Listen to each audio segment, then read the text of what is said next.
Gautam Neurocare, brain stroke, migraine, fits, brain and spine surgeries की best neurosurgeon. Barrelakka Telugu రాష్ట్రాల్లో ఈ పేరు ఓ సెన్సేషన్. తెలంగాణ అసెంబ్లీ ఎన్నికల బరిలో నిలిచే బర్రెలెక్క అలియాస్ కర్నె శిరీష సంచలనం సృష్టించారు. చోటా మోటా నాయకుల నుంచి సీఎంల వరకు బర్రెలెక్క పేరును ప్రస్తావించారంటే ఆమె ఎంత ఫేమస్సో అర్థం చేసుకోవచ్చు. కొల్లాపూర్ ఎమ్మెల్యే అభ్యర్థిగా పోటీ చేసిన బర్రెలెక్క సుమారు 6,000 ఓట్లను సాధించింది. ఇక అసెంబ్లీ ఎన్నికల్లో ఓటమి అనంతరం బర్రెలెక్క భవితవ్యం ఏంటి? ఆమె రాజకీయాల్లో ఉంటారా లేదా తప్పుకుంటారా అన్న ప్రశ్నలు ఎదురయ్యాయి. అయితే బర్రెలెక్క మాత్రం తగ్గేదే లే అంటోంది. రాజకీయాల్లో కొనసాగుతానని స్పష్టం చేసింది. మళ్లీ లోక్సభ ఎన్నికల్లో పోటీకి సై అంటోంది. ఈసారి నాగర్ కర్నూలు ఎంపీగా బరిలో దిగేందుకు బర్రెలెక్క సిద్ధమైంది.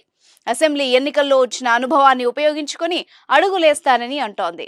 నాగర్ కర్నూలు ఎంపీగా పోటీ చేస్తానని ప్రకటించిన కొద్ది సమయానికే ఆమె ప్రొఫెసర్ కోదండరాంని కూడా కలిసింది.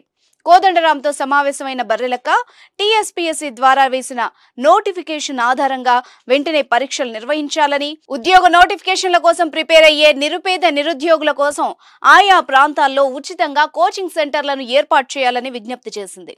ఎంపీగా పోటీ చేస్తానన్న ప్రకటన తర్వాత కోదండరాం వంటి పెద్దలతో బర్రెలెక్క భేటీ కావడం చర్చనీయాంశమైంది. ఈ భేటీ రాజకీయాల కోసమా లేదా కేవలం నిరుద్యోగుల సమస్యల కోసమా అన్నది మాత్రం సస్పెన్స్ గా మారింది. నిరుద్యోగుల సమస్యల కోసమే ఆమె గతంలో ఇండిపెండెంట్ అభ్యర్థిగా ఎన్నికల పోటీలో నిలిచారు. నాగర్ కర్నూలు జిల్లా పెద్దకొత్తపల్లి మండలం మరికల్ గ్రామానికి చెందిన బర్రెలెక్క అంబేద్కర్ ఓపెన్ యూనివర్సిటీలో బీకాం డిగ్రీ పూర్తి చేసింది. ఆ తర్వాత ప్రభుత్వ ఉద్యోగాల కోసం సిద్ధమైంది.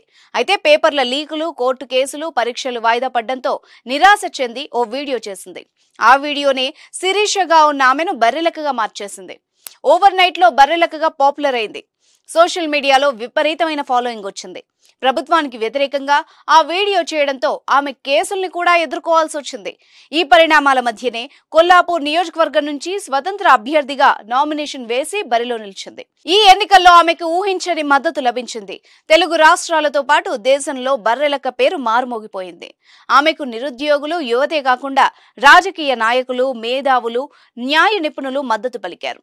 చాలా మంది పెద్ద వ్యక్తులు ఆమెకు అండగా నిలిచారు. ఆమె ధైర్యాన్ని మెచ్చుకున్నారు. ఆర్థికంగానూ కొందరు సాయం చేశారు.